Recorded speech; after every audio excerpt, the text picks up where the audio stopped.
le bendiga, tiene su tiempo en este momento. Muchas gracias, Pastor Iván. Un Amén. placer. Igualmente. Una pequeña introducción en cuanto a mi trabajo. Ah, yo me dedico al estudio del cerebro y a hacer metaanálisis dentro del estudio del cerebro. Metaanálisis es cuando leemos todas las investigaciones que ha habido en el mundo con respecto a un punto y después nosotros emitimos un reporte sobre nuestras conclusiones, lo que creemos que es.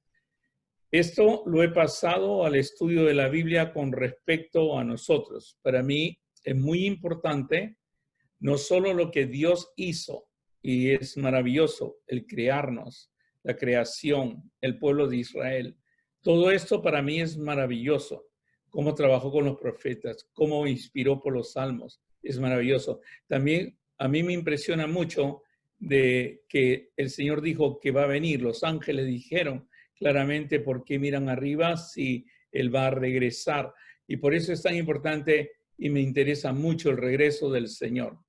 Y yo sé que en la investigación mía no tanto no me dedico tanto a demostrar la existencia de Dios, ni a tratar de demostrar que las cosas pasaron como dice la palabra de Dios.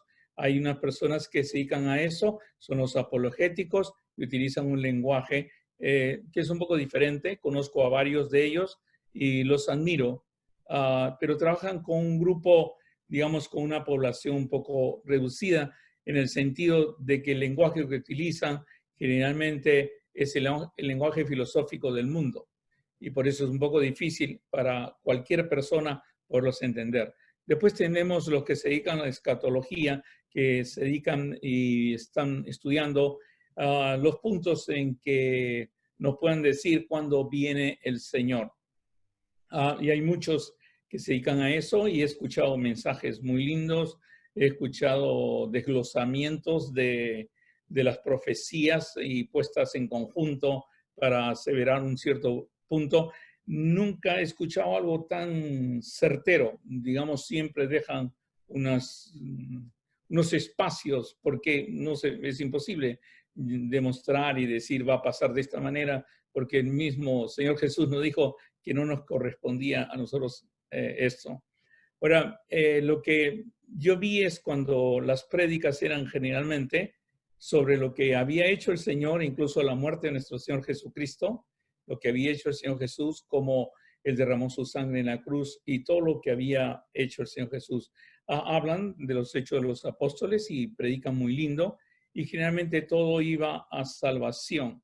Y cuando veo esto, desde el punto de vista científico, veo que pocas son las prédicas que se dedican a que sí, la palabra de Dios realmente es viva y eficaz y cortante, más cortante que un espada de filos, y puede penetrar en mí.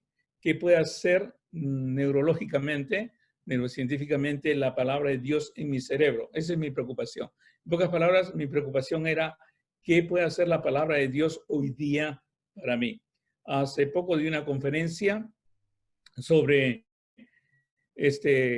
para profesionales sobre la cantidad de niñitos que en esta pandemia están buscando, no encuentran sentido a la vida e incluso mencionan y dicen que no quieren vivir más, ¿no? Porque no pueden entender, ven los rostros, leen los rostros de los padres, no pueden comprender, los padres muestran incertidumbre, muestran enojo, hay mucha interacción y los niños se perjudican, lo que debería ser una bendición estar en el hogar.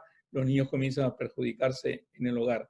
Entonces di una conferencia y una de las cosas que planteé es esto, ¿no? Yo pienso que la Biblia tiene la solución y la respuesta para esto.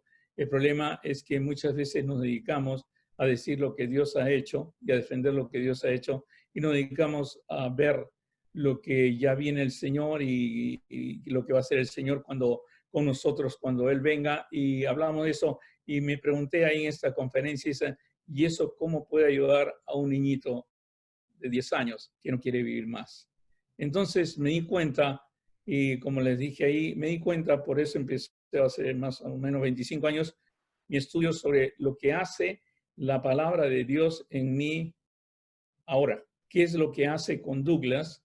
la palabra de Dios, qué es lo que hace con cada uno de ustedes la palabra de Dios. Y por eso hablé de caminando en el Espíritu, la acción que es de la gracia, que es la acción que viene del amor incondicional de Dios. Y hoy día quiero hablar de cómo seguir andando día a día, porque es difícil. Estas circunstancias no son fáciles. La depresión es real, la ansiedad es real, el bipolarismo es real.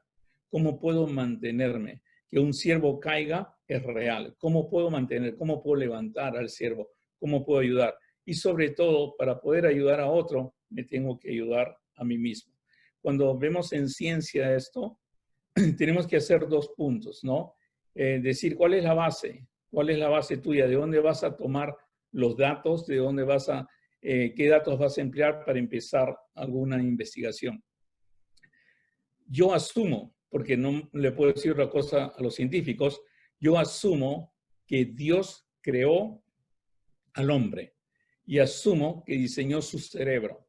Como diseñador de su cerebro, él debe haber dado alguna herramienta para mantener esta creación de él intacta, buena, productiva. Esa es una assumption, le dicen en inglés, una asumir eso. Y en ciencia es válido asumir para poder. Entonces, digo que este creador se ha comunicado conmigo. ¿Cómo se ha comunicado conmigo? A través de su palabra, a través de la Biblia. O sea que en la Biblia debe haber principios que nos enseñan a poder mejorar la estabilidad y hacer crecer un cerebro, digamos, ideal. Entonces, esa es la base. Sacar todos los principios que hay en la Biblia que pueden ayudar a nuestro cerebro. Hemos desarrollado una clase que se llama Neurociencia en la enseñanza de la palabra de Dios, que le hemos dado en varios países. Y yo pienso que tiene principios que salen en la palabra de Dios y que son respaldados por experiencias y son respaldados por lo que hemos visto en diferentes pueblos que usan la palabra de Dios. Entonces, una vez que sacamos los principios, se los tenemos que dar a personas que no han podido perseverar, a personas que se los damos para ver si perseveran y observarlos durante varios años. Esto es como hace 20 años y seguimos haciéndolo.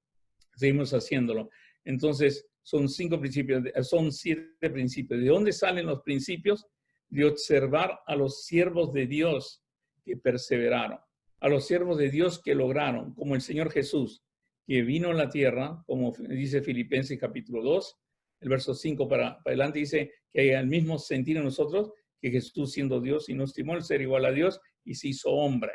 Y cuando vino acá fue obediente hasta la cruz, o sea, perseveró. ¿Qué hizo el Señor Jesús para perseverar? ¿Qué hicieron los apóstoles para perseverar? ¿Qué hicieron los profetas para perseverar? ¿Qué hizo José para perseverar? ¿Qué hizo Moisés para perseverar? Entonces apuntamos y lo ponemos en esto de estadísticas que tenemos nosotros para poner dadas y vamos buscando y sacamos estos 7 puntos que ya antes lo he nombrado. Pero estos puntos a la vez los hacemos flexibles conforme van aplicándose y enseñándole a siervos, a pastores que lamentablemente han caído, pero ahora están restituidos, y cómo regresar realmente a una comunión real con Dios. Entonces estos puntos los hemos puesto y nos dimos cuenta que al darlos en este orden y a indicarlos en este orden, observamos una perseverancia, una fortaleza espiritual, aun cuando hay ataques, aun cuando hay enfermedades, aun cuando hay desgracias, vemos a los siervos perseverar sobre estas cosas. Seguimos observándolos y vemos si en qué falla a veces estos puntos y los reforzamos, los enseñamos mejor, etcétera, etcétera. Y hoy día les traigo eso a ustedes. Lo primero que le aconsejamos a un siervo para poder salir adelante, lo primero que aconsejamos al siervo y le decimos, ¿sabes qué? Tienes que hacer esto primero, es el buscar a Dios. El buscar a Dios es importante y por eso les enseñamos a ellos cómo buscar y le decimos esta palabra que es importante, a tu Padre Celestial. busca a tu Padre Celestial. Hablamos de Dios como Padre. Tenemos todo un curso donde enseñamos que Dios es nuestro Padre Celestial. El Señor Jesucristo dijo, arrepentidos porque el reino de Dios se ha acercado. Y muchos han pensado en la manera, porque la pregunta, ¿cómo se ha acercado? Y pensamos, o sea, para mi estudio, pensamos que Dios se ha acercado a un nivel relación. Para los judíos, que hasta ahora no pueden escribir Dios completamente, si van a escribir Dios van a hacer una D, 2 rayitas y S. No se les podía imaginar que Jesús viniera y dijera que Él es el Hijo de Dios y a veces aseverara que Él es Dios. Para ellos era increíble, o sea, no podía ver a una persona así y no les parecía serio. Pero el Señor Jesús traía algo nuevo, era el acercamiento de ese reino. ¿Y cómo se acerca ese reino? A nivel relación. Tanto es a nivel relación que Él utiliza que nos debemos dirigir a Él como con la palabra Padre, que realmente significa la relación más profunda que hay en ser humano, que es de un padre a hijos. No exceptuando, digo padres a hijos, porque sabemos que esposa y esposo son una sola carne, pero el padre a hijo es lo más cercano. El padre vela por el hijo y por eso el Señor Jesús dijo, Padre nuestro que estás en los cielos, que era la manera que deberíamos orar. O sea, primero le enseñamos a la persona la cercanía que tiene con Dios. La cercanía, hemos visto en la clase del Espíritu Santo que Él mora en nosotros. Pero esto ya es relación. Esto es que voy a buscar hablar con un ser espiritual que puede tener el apego máximo conmigo, y ese ser espiritual no solamente es Dios, ese ser espiritual es mi Padre. Soy hijo de Él, mas a todos los que lo recibieron y creen en su nombre les dio la potestad de ser hechos hijos de Dios. Es mi Padre y así me acerco. Esa búsqueda tiene que ser algo real. Conforme avanzamos en la búsqueda va a ser intensa. La búsqueda va a ser como esa mujer que perdió el dracma y comenzó a barrer hasta encontrar el dracma. Yo pienso que el Salmo 63 es el mejor versículo, el 63 es uno de los mejores versículos que podemos escoger para decir la intensidad de la búsqueda. Dios mío, eres tú de madrugada, te buscaré, mi alma tiene sed de ti, mi carne te anhela, en tierra seca y árida, donde no hay aguas, para ver tu poder y tu gloria, así como te he mirado en el santuario. Vemos al Señor Jesús incluso buscando así al Padre antes de ir a la cruz. Vemos a muchos siervos buscando, gimiendo, pidiendo y acercándose al Padre. Jeremías 33 es claro, Jeremías 29 es claro en buscar a Dios con todo tu corazón. Ahora, lo que hemos también descubierto en todo esto, que al buscar al Padre es bueno incluirlo en tu horario. Es bueno poner un horario para buscarlo, no buscarlo cuando se me ocurre o no buscarlo cuando lo necesito nomás, porque a veces no vamos a perder esa costumbre y no vamos a tener la disciplina. Pero el hacer algo, el ponerlo en horario y hacer ciertas cosas que identifique donde yo me reúno con el Padre, es muy útil para el cerebro, muy beneficioso para el cerebro. El mismo cerebro, cuando aprenda que cuando buscamos al Padre tenemos paz, nos gozamos, tenemos una alegría intensa cuando buscamos al Padre, el mismo cerebro nos comienza a pedir que busquemos al Padre. Y si nos ponemos horario, encontramos que el mismo cerebro me va a llevar a la hora que toca, me dice, o ahora te toca con el Padre. Incluso cuando ponemos cosas donde nos reunimos, cuando pasemos por ese sitio de reunión, nos vamos a hacer acordar que tenemos una reunión con el Padre y vamos a sentir una especie de satisfacción que lo estamos cumpliendo. El ejemplo mío es Daniel y es uno de los siervos que me ayudó a entender en mi vida para buscarlos 3 veces al día al Señor.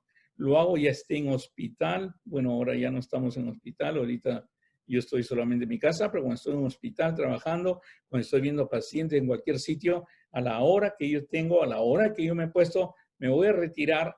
A veces es mi carro, a veces es mi oficina, a veces es algo independiente, pero cada sitio, digamos, que yo sé que voy a estar, ya lo marqué, le he puesto algo, alguna señal.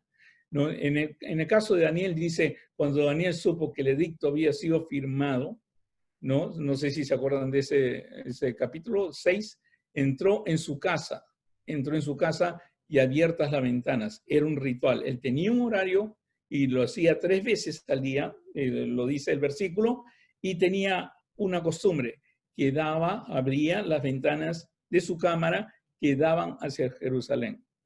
Yo compré el departamento donde estoy hace 2 años. Y lo primero que hice fue saber qué ventana daba a Jerusalén. Y entonces yo ahí tengo más o menos mi ritual, más o menos cuando voy a ver al Padre, cuando estoy solo y cuando estoy orando, voy a ver a esa ventana. No es que tiene que hacerlo así. Es como le digo, cualquier cosa que usted haga, poner una Biblia, poner un versículo, algo que usted marque, es como marcar, es como cuando Jacob puso piedras para hacer un altar. Cuando usted hace algo y lo reconoce como el lugar de Dios, lo va a ayudar. Más cuando pone un horario. En este caso, tenemos que Daniel ha puesto el horario 3 veces al día, ha puesto lo que se arrodilla frente a y oraba y daba gracias frente a la ventana que daba hacia Jerusalén.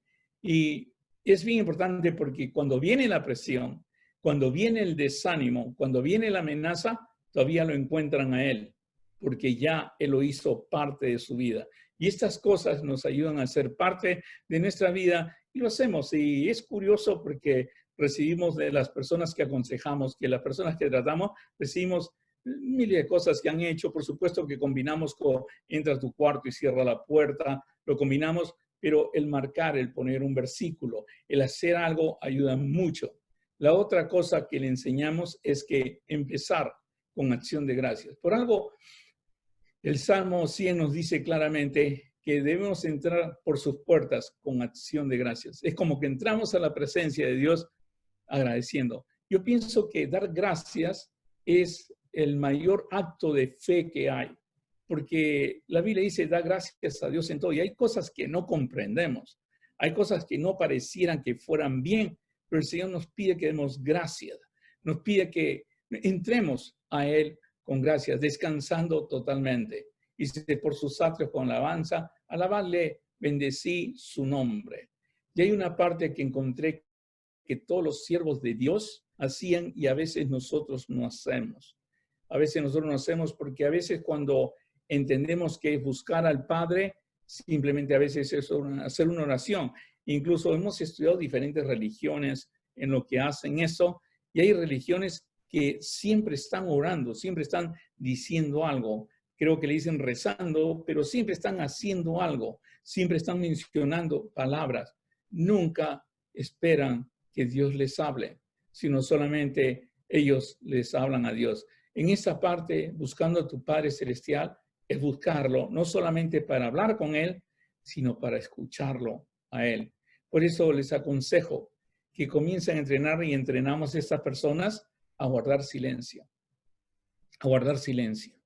hasta que escuchan su respiración, hasta que son conscientes de ese silencio y guardan silencio. Conforme comience esta práctica y guardan silencio delante de Dios. La vez pasada, cuando hablamos del Espíritu Santo, le dije que yo había aprendido esta disciplina de guardar silencio. Y guardo silencio delante de Dios. En cada paso que yo hago y me acerco al Señor, guardo silencio esperando que Él me indique algo. Porque Él tiene maneras de hablar, que otro día hablaremos de las maneras de hablar que tiene el Señor. Pero cuando guarda silencio, Él me habla, Él me hace saber, me hace sentir su presencia, pero guardo, le doy la oportunidad de que Él se manifieste, le doy la oportunidad de que Él me dirija, que Él ponga el querer como el hacer en mi vida.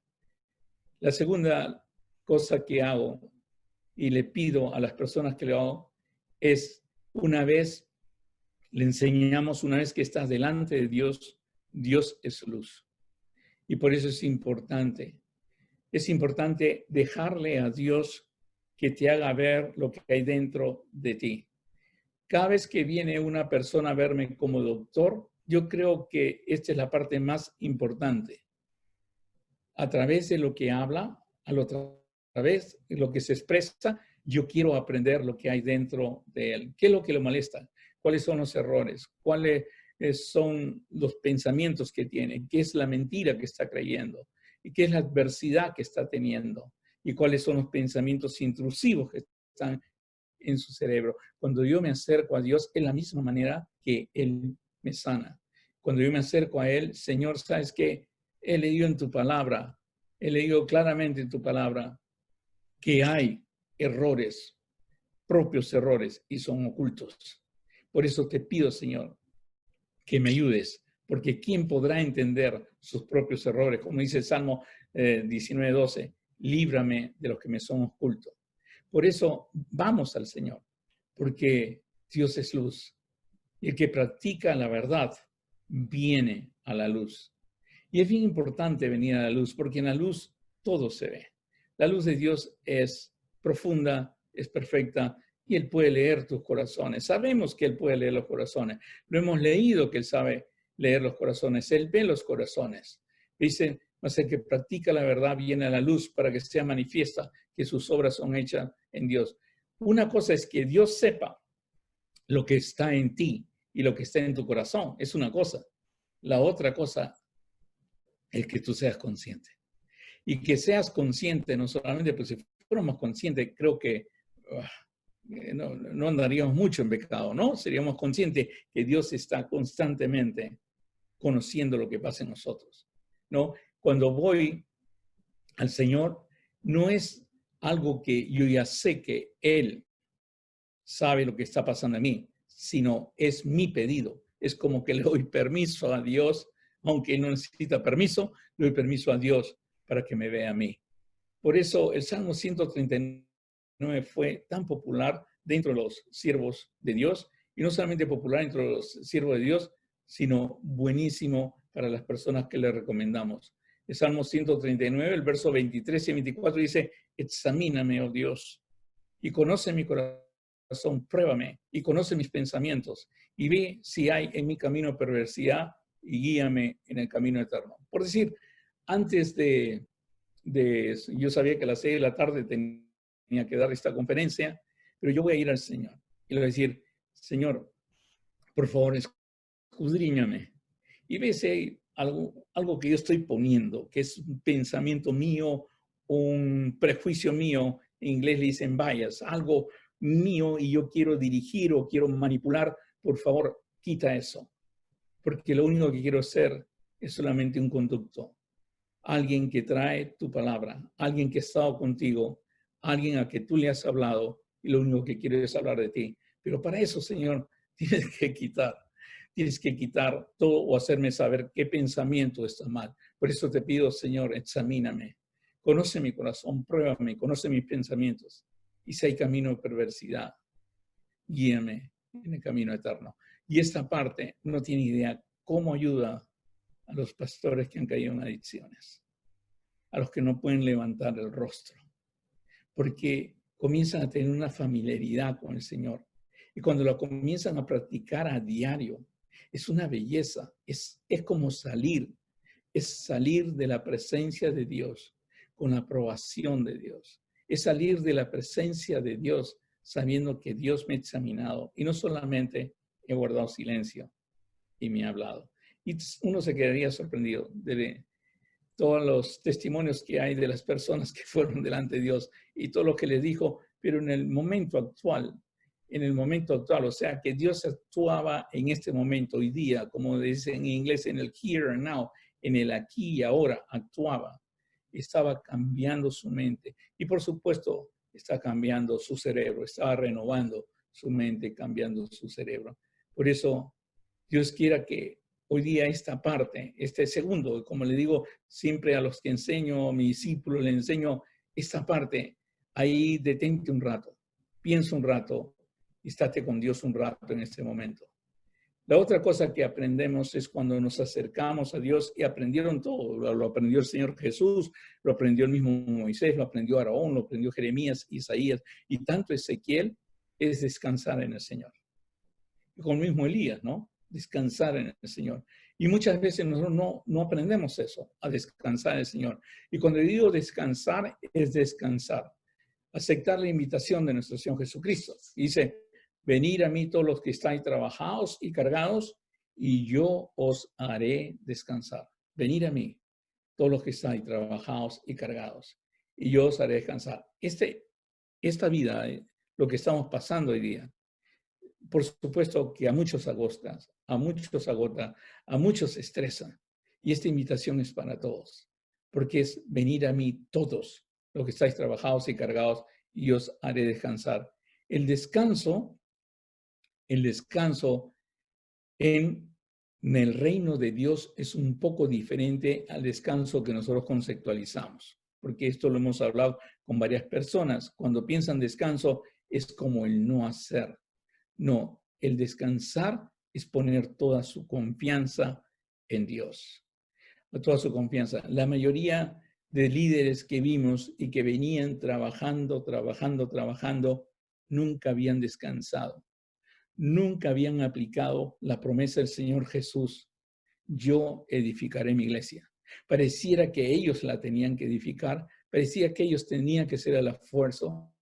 Parecía que ellos tenían que producir las ideas, tenían que hacer todo. Venía de lo que dicen brainstorming en inglés, o sea, de hablar y dar ideas entre varios y tomar una decisión, pero nunca descansaron en el Señor.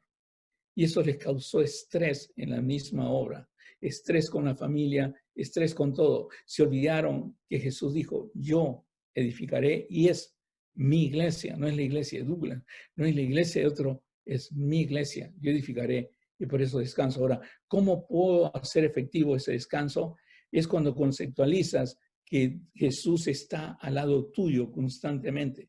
Por eso el Señor Jesús continúa con esto: llevad mi yugo sobre vosotros y aprended de mí, que soy manso. El yugo es estar con Él junto y cargar lo que Él está haciendo. Es cierto, Él va a edificar la iglesia, pero tú vas a estar al lado de Él. Pero tienes que aprender constantemente de Él. Aprended de mí, que soy manso y humilde de corazón, y hallaréis descanso para vuestras almas, porque mi yugo es fácil y ligera mi carga. Cada vez que leemos almas, pensamos que es para cuando ya el Señor nos lleve, pero eso es para hoy día. Ese es descanso hoy día, y descanso para nuestras almas, descanso para todo nuestro ser.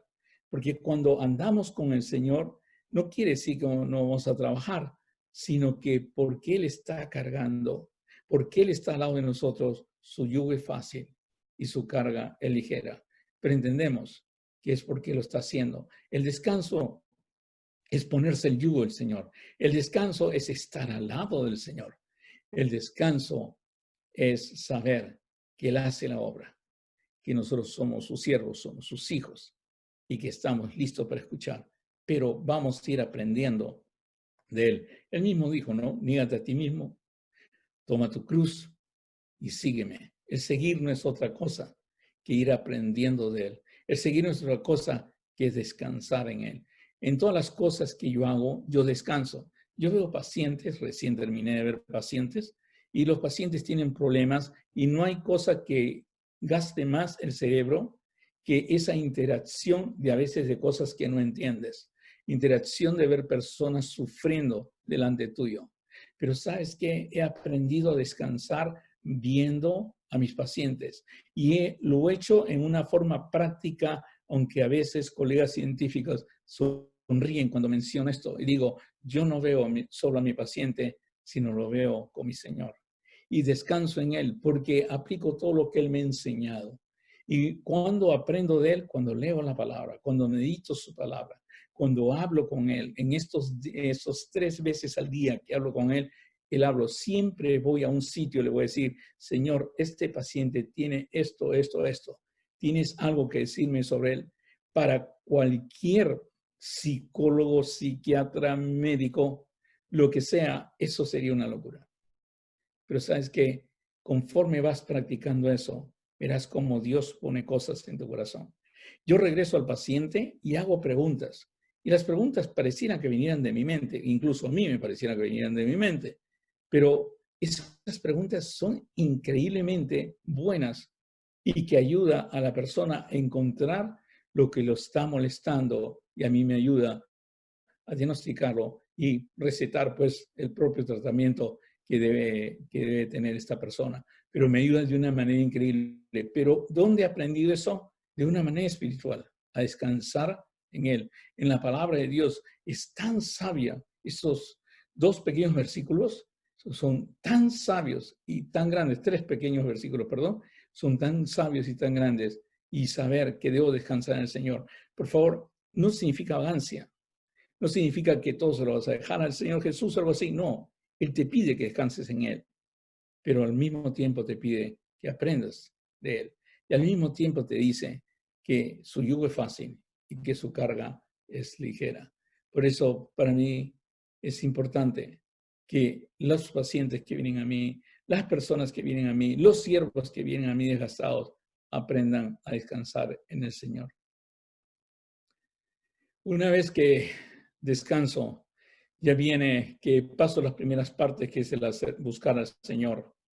Y paso a la otra parte, que es me escudriñe, pedirle que me escudriñe. Y paso a la otra parte, que es descansar en Él. Yo le pido al Señor. Y eso les digo a todos mis pacientes, pues esta parte es bien importante. Le pido al Señor que por favor me llene de su amor. Recibir el amor de Dios es algo grande. Es un pequeño versículo, Romanos 5:5, dice, y la esperanza no avergüenza, porque el amor de Dios ha sido derramado en nuestros corazones por el Espíritu Santo que nos fue dado. Es bien difícil a veces conceptualizar lo que dice el amor de Dios y con la naturaleza divina que Dios es amor. Y por eso es tan importante entender que Dios, que ese amor no es que yo lo puedo ejercer, no es que yo lo puedo aprender, no es que se trata de corazones, no se trata de práctica, no se trata de poner una cara media humanista como sonriendo y apoyando a la persona, no se trata de empatía, no se trata de algo mucho más grande. Es el amor de Dios derramado en mi corazón. Es la misma naturaleza de Dios puesta en mi corazón. Y por eso es tan importante entender eso. Pero lo que no entendemos es porque a veces la palabra de amor es tan etérea y no lo entendemos, no hemos entendido que ese amor de Dios es todo un proceso en nuestras vidas. No solamente es una derramada y punto, no es un proceso en nuestra vida. Ahora, ¿de dónde saqué ese proceso y lo comenzamos a aplicar en las diferentes áreas? Lo saqué de 1 Juan capítulo 4, el verso 18. Dice, en el amor no hay temor, sino que el perfecto, y ahí viene la palabra importante, el perfecto amor echa fuera el temor. Si hay algo que tienen en común todas las personas que se están deslizando, todas las personas que han caído, todas las personas que tienen miedo al rechazo, todas las personas que tienen un problema mental, o todos mis pacientes, si hay algo que tienen algo en común, es bien sencillo de decirlo, es temor. Todos tienen temor. Y la Biblia da el remedio. El remedio es el perfecto amor. El perfecto amor echa fuera el temor. Entonces, ¿por qué tenemos personas que van a la iglesia, personas que están en la iglesia, cristianos, y tienen temor, y constante temor a veces, temor de todo? Y casi a veces predicamos basados en el temor, cuando el perfecto amor, Dios, el perfecto amor, echa fuera el temor, porque el temor lleva en sí castigo. Entonces la pregunta es, entonces, ¿por qué todas estas personas temen? Si van a la iglesia, leen la Biblia, pero temen. Entonces la respuesta la tiene esta, de donde el que teme no ha sido perfeccionado en el amor. Y esta parte es importantísima, porque cuando yo me acerco a Dios, que es comenzar a hablar con Él, comienzo a que me escudriñe, Él a la vez comienza a trabajar conmigo en esta parte del amor y le doy un espacio porque ya sé cómo el Señor me perfecciona en el amor. Ahora, ¿de dónde sale que Dios puede perfeccionarnos en el amor? Lo dice el mismo versículo. de donde el que teme no ha sido perfeccionado en el amor. Si alguien no ha sido perfeccionado en el amor, quiere decir que alguien puede ser perfeccionado en el amor. La pregunta siempre nuestra era, ¿cómo Dios perfecciona a alguien en el amor? ¿Qué son ejercicios? ¿Son push-ups? ¿Son planchas? ¿Qué es lo que hace para eso? Y no depende de nadie, siempre va a depender de Dios. Es cuando acercarme a Dios y permitir que Él haga su obra en mí. El que empezó la obra en mí, Él la terminará. Filipenses 1:6, ¿no? Dice eso. Y eso es lo que le falta a veces a los creyentes, descansar en el Señor, ir al Señor y que Él comience a trabajar, porque no le damos tiempo que Él trabaje en nosotros. Ahora, ¿qué va a hacer el Señor cuando ve esto? ¿Qué es lo que va a hacer? El Señor va a hacer algo increíble. Y lo aprendemos de los dones, de los regalos, de los dones del Espíritu Santo. Lo hemos aprendido. Y cuando le hemos enseñado esto a las personas, es increíble cómo ellos, al esperar estos cambios, ellos mismos van recibiendo estos cambios, van apuntando la intensidad de estos cambios y cómo estos cambios, solamente que hay paciencia, benignidad, bondad, fe, mansedumbre, templanza, contra tales cosas no hay ley, ahí nos quedamos, pero no entendemos. Pero lo que trató de decir el Señor, según lo que aprendí, lo que trató de decir es la manera que yo te voy a cambiar. Esa es la manera que yo te voy a perfeccionar en el amor. Cada vez que te acerques a mí, te va a dar una alegría intensa conforme tú vas creciendo en comunión conmigo y en la relación de acercarte a mí. Es una alegría intensa, profunda, que crece y viene a ser permanente. Te va a dar una tranquilidad interior que no es pasajera ni depende de las circunstancias externas. Y cada vez que te acerques vas a sentir esta tranquilidad. Y esa tranquilidad va a crecer de tal manera que vas a poder llevar esa tranquilidad a todas partes, porque no depende de las circunstancias externas. Te va a dar una capacidad de esperar hasta que yo vaya a actuar. Es lo que me puso el Señor en el corazón. O sea, te va a dar una capacidad de esperar por el cambio producido por Dios. A veces tenemos personas que estamos hablando, hijos que estamos esperando que cambien, obras que estamos esperando que vengan, respuestas que estamos esperando. Él te va a dar la capacidad, esa capacidad de esperar por el cambio producido de Dios. Nosotros le llamamos paciencia, pero es esa capacidad de esperar. Y no solamente eso, voy a poner en ti siempre el deseo de querer hacer el bien, porque Él puede poner el querer como el hacer. Siempre querer hacer el bien. Y voy a cambiarte en una persona misericordiosa. Conforme te acercas a mí, vas a aprender mi misericordia y te voy a convertir en una persona misericordiosa, buena, clemente, compasiva y generosa. Que no es otra cosa que bondad. Y no solamente eso, sino que en todo lo que hagas, en todo lo que pienses, en todo lo que te diga, en todo lo que te revele, va a haber una seguridad, una certeza de lo que se espera y la convicción de lo que no se ve, que es otra cosa que fe. Y es cierto, hermanos, es como cuando comienzas a orar y vas pronunciando palabras y tienes la certeza que Dios te está escuchando, primero, y tienes la certeza que Dios lo quiere hacer, segundo, y ves el milagro delante tuyo. Dios comienza a alimentar eso porque es parte del amor de Dios, es parte de los frutos del Espíritu Santo. Por eso es tan importante entender cómo Dios trabaja en ti. Los apóstoles dijeron, aumentanos la fe. El Señor te va a dar cada día que te acerques más, cada día que lees más tu palabra, su palabra. La fe viene por el oír por la palabra de Dios.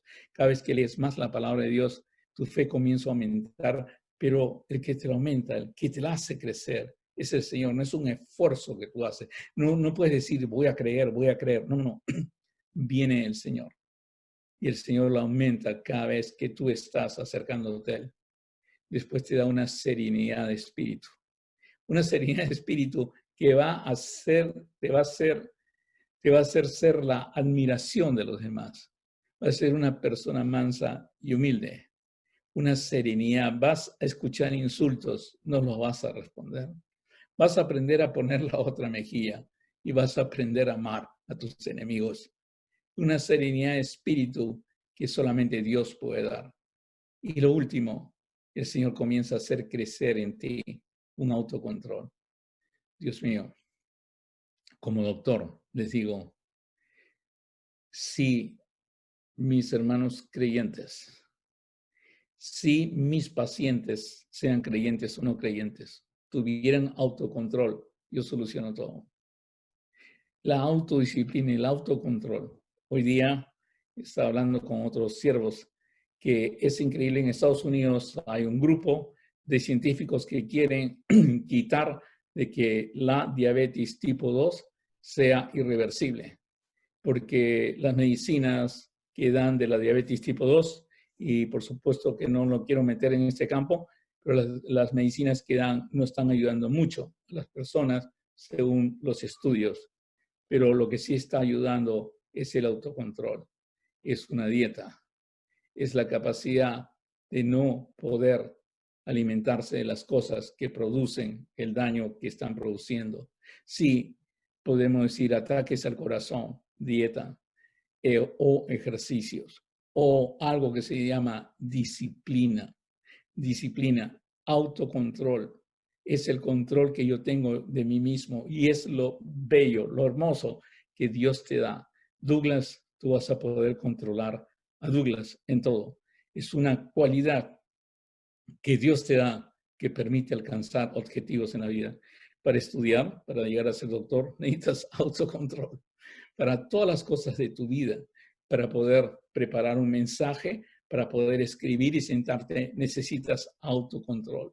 Significa que necesitas dominio propio.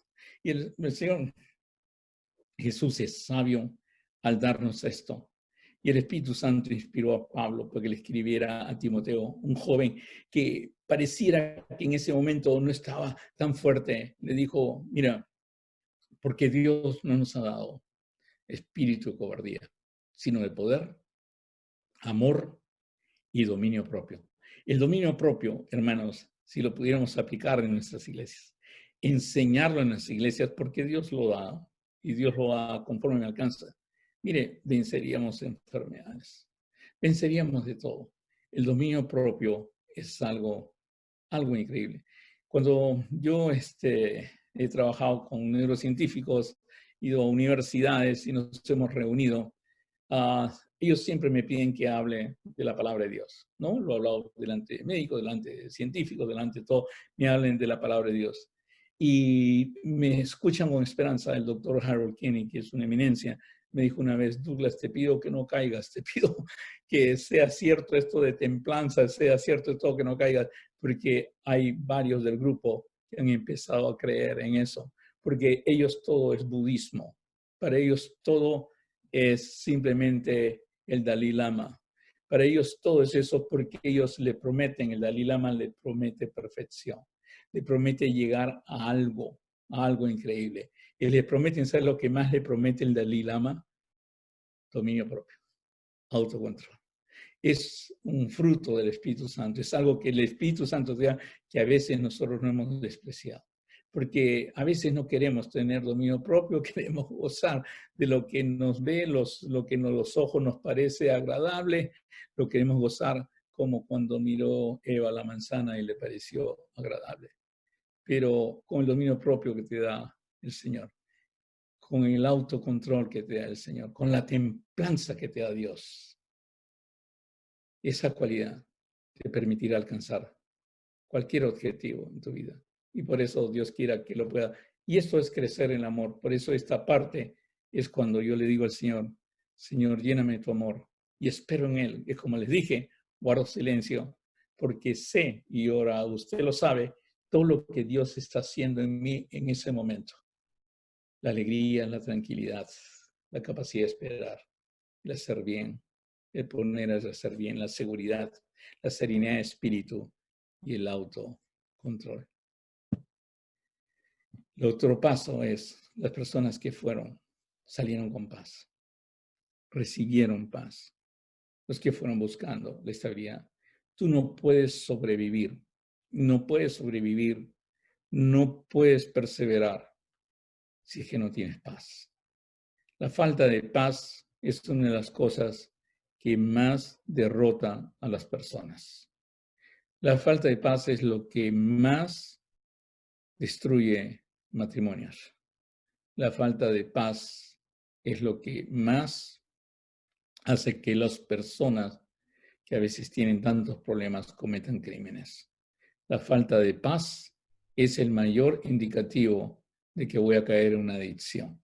Y por eso es tan importante en este proceso recibir su paz y aprender a recibir su paz.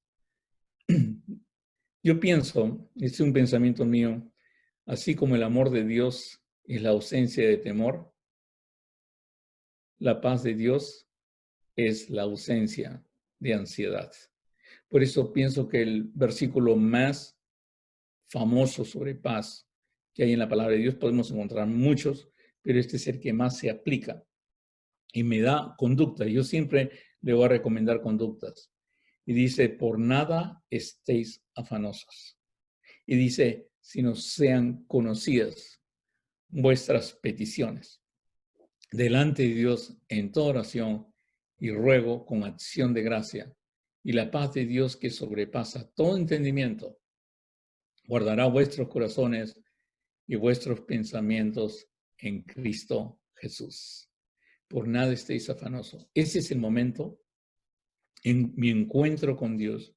En cuando estoy con Dios, este es el momento en que yo pido por todos, por todo mi paciente, por todos mis nietos, por todas mis hijas, por mi esposa, por mi madre. Llevo todo. No me quedo con nada.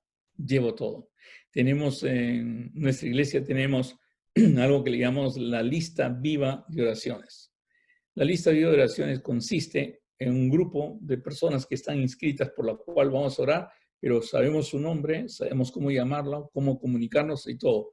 Nunca queremos orar por cosas que son generales. Oremos por todos los misioneros, oremos por todos los pastores, nunca.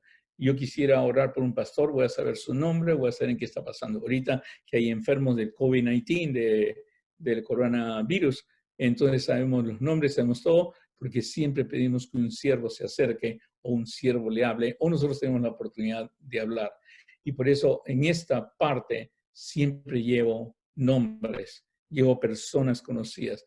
No hago nada general, porque generalmente nadie se afana por algo general, sino se afana por algo específico. Y el secreto es llevarle eso específico al Señor. Cuando yo le llevo eso específico al Señor, algo grande pasa en mi vida. ¿Sabes cuál es algo grande que pasa? El Señor me llena de paz, porque sabe que he descansado en Él y sabe que le he llevado todas mis inquietudes a Él. Por eso es tan importante entender esta parte. Por nada estoy afanoso, sino sean conocidos todas vuestras peticiones. A veces puede apuntar sus peticiones, pero sabes que el mismo Señor le va a hacer acordar las peticiones. Yo tengo mi lista de oración, pero me voy a acordar. Pero en esta parte le llevo, acostúmbrese a hacer una parte, hablar con el Señor, esa parte de peticiones, ¿no? Esa parte en que yo llevo a todos a la presencia del Señor. Aquella persona que está sufriendo, aquella madre que le ha pedido consejo por su hijo, lleve a cada uno. Nunca, nunca termine una reunión con el Señor, un encuentro con el Señor, sin antes haber llevado a todas las personas que tienen su corazón. Y verá usted la paz que siente al terminar la reunión. Después de la paz, lo que voy a recibir es sus fuerzas. Como le dije la vez pasada, tengo 68 años. Y tengo, gracias a Dios, las fuerzas que Dios me da. De poder ver pacientes tan seguidos, de poder seguir escribiendo. Y todos los días a las 6 de la tarde, yo voy a hacer un ritual de ejercicios. Voy a hacer unos ejercicios que hace tiempo aprendí tratando de ayudar a mis pacientes que estaban en celdas y no podían salir y les enseñé cómo hacer estos ejercicios dentro de sus celdas. Yo practico esa rutina de ejercicios, la practico todos los días a las 6 de la tarde. Hoy día no lo he podido hacer, pero lo voy a hacer tan pronto como termine acá, ¿no? Porque tenemos la misma hora y empezamos a las 6 de la tarde. Terminaré a las 8, 8:30 y me voy a hacer mis ejercicios. Esos ejercicios han sido diseñados para ayudar a la flexibilidad y todo, pero se le llama a estos ejercicios la fuente de la juventud, se le llama, ¿no? Y la verdad que me mantiene muy bien. Y una de las cosas del libro que habla de estos ejercicios dice claramente que la persona que lo comenzó a practicar, pues es un libro de los 1920 por ahí, la persona que lo comenzó a practicar se le comenzó a oscurecer el pelo, se le comenzó a salir pelo negro, le comenzó a volver, era canoso y le comenzó a volver pelo negro. Y lo curioso es que ayer estaba hablando con mis hijas y les digo, oye, me ha pasado algo curioso, me está saliendo pelo negro. Y ellas comenzaron a reír del libro y todo. Pero la verdad es en todo esto es que estas fuerzas provienen de Dios. Estas fuerzas, mire, el quitar la ansiedad, el quitar el temor, va a hacer que su sistema inmunológico trabaje a 100%. Va a hacer que todo su cuerpo, que toda su homeostasis sea perfecta. Y por eso el esperar en Dios y el tener esa paz en Dios es algo que al final va a beneficiar nuestro cuerpo. Ese templo de Dios lo va a cuidar el mismo Dios. La Biblia dice bien claramente, los muchachos se fatigan y se cansan, los jóvenes flaquean y caen, pero los que esperan a Jehová tendrán nuevas fuerzas. Levantarán alas como las águilas, correrán y no se cansarán, caminarán y no se fatigarán. Esto no es un versículo para memorizar, este es un versículo para ponerlo en práctica. Es esperar en el Señor, esperar en el Señor. Yo le digo lo de mi iglesia, Moisés, cuando escribí un libro que se llama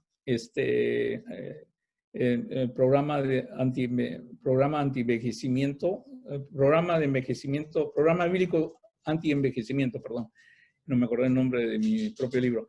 Y cuando lo escribí, era basado sobre la parte de la Biblia que dice que vivieron 800 años, 900 años, etcétera. Vivieron y muchos científicos siempre me han preguntado eso, si yo creo eso. Yo le respondo, si tú me dices por qué morimos, entonces yo quito eso. Pero hasta ahora la ciencia no sabe por qué morimos. Pero la Biblia nos dijo que íbamos a vivir hasta los 120 años y ahora recién la ciencia ha descubierto que vamos a vivir hasta los 120 años, ¿no? Han aparecido ciertos casos de 147 años, 150 años, pero cuando se les pregunta, porque la ciencia busca y trata, se les pregunta es que se destruyó el edificio de la partida de nacimiento, no están las partidas de nacimiento y no lo podemos aseverar. Pero lo cierto es que lo que más hoy día se promueve es anti-envejecimiento. Y nunca nosotros, a veces como creyentes, miramos esto. Los muchachos se fatigan, se cansan, los jóvenes flaquean y caen. La verdad no sabemos cómo morimos hasta ahora. Hay teoría del telomerase, hay teoría de la capacidad del hígado, pero no sabemos. Pero sí sabemos que Moisés a los 80 años comenzó su ministerio. Es lo que le decía a mi iglesia, le digo, todavía me faltan 12 años para empezar mi verdadero ministerio. O sea, a los 80 años empieza y a los 120 años dice que cuando falleció Moisés, sus ojos estaban llenos de vigor. El estar con el Señor, de eso aprendemos. El esperar en el Señor, el saber que trabajas con el Señor, el saber que Él te sustenta, el descansar en el Señor, el ponerse su yugo, te da esas fuerzas. Pero llega un momento en que esperas, que tienes que esperar en el día y decirle, Señor, estoy esperando. Y acuérdate las promesas del Señor, escríbelas en tu corazón. Dice, no temas, porque yo estoy contigo. No desmayes, porque yo soy tu Dios, que te esfuerzo. Siempre te ayudaré, siempre te sustentaré con la diestra de mi justicia. Isaías 41:10, uno de mis versos preferidos y los tengo. Les cuento porque todo lo preparo generalmente, porque sé lo que va a alentar a Douglas y lo que va a hacer recordar a Douglas que es un siervo de Dios.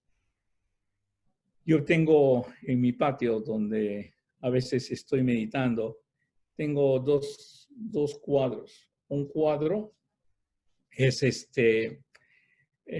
una camioneta jalando una casa de esas rodantes, porque yo tengo una casa rodante y cada cierto tiempo durante el año yo voy por diferentes iglesias dando conferencias en la casa rodante. Debido a que yo sufrí una enfermedad, una bacteria entró en mis pulmones y esa bacteria es producida en los hoteles, generalmente es adquirida en los hoteles. Yo no voy más a hoteles, entonces por eso llevo mi carro, mi RV le llaman acá, y entonces tengo ese cuadro que es muy parecido a la casita rodante que yo tengo y me hace acordar que ya pronto saldremos y que ya pronto iremos. Y esto no se me vuelve un suplicio, sino un momento de aprendizaje. Y al otro lado tengo otro cuadro que dice, yo y mi casa serviremos al Señor. Por eso es importante ver las cosas que Dios hace, acordarte de las cosas que hace. Y todo esto te lleva a lo siguiente, espera en el Señor. Y lo último es que nosotros trabajamos simplemente con el Señor para hacer luz y sal del mundo. Cada vez que te acerques a Dios, cuando tienes esto en la mente, hay un propósito. Cuando hay un propósito en tu vida, sabes que vas a poder superar todo. Lo que nos hace a nosotros sobrevivir de las cosas malas, de las caídas y los que nos produce esa relación con Dios, que nos produce más resiliencia, que nos produce más poder para poder salir adelante, es saber que tengo un propósito y un propósito con Dios. Es la única manera que el ángel pudo parar a Elías cuando cayó debajo del árbol totalmente deprimido, pidiéndole a Dios que le quitara la vida, y dice, come y bebe, porque tienes mucho largo camino por recorrer. Propósito. El propósito de Dios. ¿Y cuál es el propósito de Dios? Que usted sea sal y luz del mundo. ¿Y cómo puede ser usted sal y luz del mundo? ¿Cómo puede llevar paz a otra persona? Solamente compararse al lado de esa persona es cuando Dios te transforma. Por eso es tan importante 2 Corintios 3:18. Por tanto, nosotros todos mirando a cara descubierta como un espejo la gloria del Señor, somos transformados de gloria en gloria en la misma imagen como el Espíritu del Señor. La Biblia dice que Dios nos transforma, pero nos transforma no para algo egoísta, no para sentirnos mejor, no para que sentirme mejor simplemente o más espiritual. No. Es porque vamos a llevarlo a Él a todas partes. Por eso la Biblia también dice, nuestras cartas sois vosotros, escritas en nuestros corazones. Nosotros somos conocidos y leídos por todos los hombres. Donde vayas, tus hijos te están leyendo, los miembros te están leyendo, los padres te están leyendo, los hermanos te están leyendo, los hombres de negocios te están leyendo. Eres conocido y leída por todos los hombres, siendo manifiesta que soy cartas de Cristo, expedidas por nosotros, escrita no con tintas, sino con el Espíritu del Dios vivo. ¿En qué momento nos escribe el Señor? ¿En qué momento escribe esa carta? Cada vez que te acercas. Estas 3 veces que vas a la presencia de Dios, Él comienza a escribir en tu vida.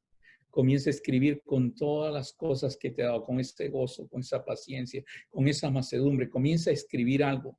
Es un ser que todo el mundo lo va a leer, ¿no? Escrita no con tinta, sino espíritu del Dios vivo. No en tablas de piedras, sino en tablas de carne y corazón. Es como le digo a los de mi iglesia, nosotros somos el Facebook de Dios, nosotros somos el Instagram de Dios, nosotros somos el email de Dios, nosotros somos las cartas leídas por todos los hombres y necesitamos que las personas lean nuestras vidas. Por eso las personas, dice el Señor, que las personas verán tus buenas obras, que era lo que hablamos en la gracia, verán tus buenas obras y alabarán al Señor. Hay unas cosas que he aprendido en todo esto de hablar a científicos y hablar a todos. Los científicos pueden tratar de debatir lo que yo hablo, lo que yo pienso, bueno, es porque lo que tú lo crees, o hacerme preguntas si quién hizo a Dios y cosas así. Pero lo que nunca pueden debatir es lo que Dios ha hecho en mí. Y eso es que me he escrito. Y eso es que me ha transformado. Y eso es simplemente porque todos los días, 3 veces al día, como el mismo Daniel, lo busco al Señor. Y siempre las personas que han seguido, adictos, pastores adictos a pornografía, por tiempo, cuando aprenden esto, dejan la pornografía. No desarrollan una conciencia de la presencia de Dios. Desarrollan todo. Muchachos que han estado en hábitos continuos, adicciones, cuando desarrollan esto, desarrollan la conciencia de la presencia de Dios y Dios le da las fuerzas para poder vencer. Por eso es tan importante. Pero ¿cuál ha sido el factor? La persona que estuvo al lado. La persona que ellos vieron que está lleno del amor de Dios, de la paz de Dios y de la fuerza de Dios. Dice la palabra de Dios para terminar. Mas a Dios gracias, el cual nos lleva siempre en triunfo en Cristo Jesús y por medio de nosotros, nadie más, por medio de nosotros manifiesta en todo lugar el olor de su conocimiento. Dios quiera que le haya servido estos 7 pasos. Yo sé que antes lo he hablado, sé que antes lo han escuchado, pero sé que es lo que más funciona en las personas que han podido salir de grandes dificultades del pozo cenagoso.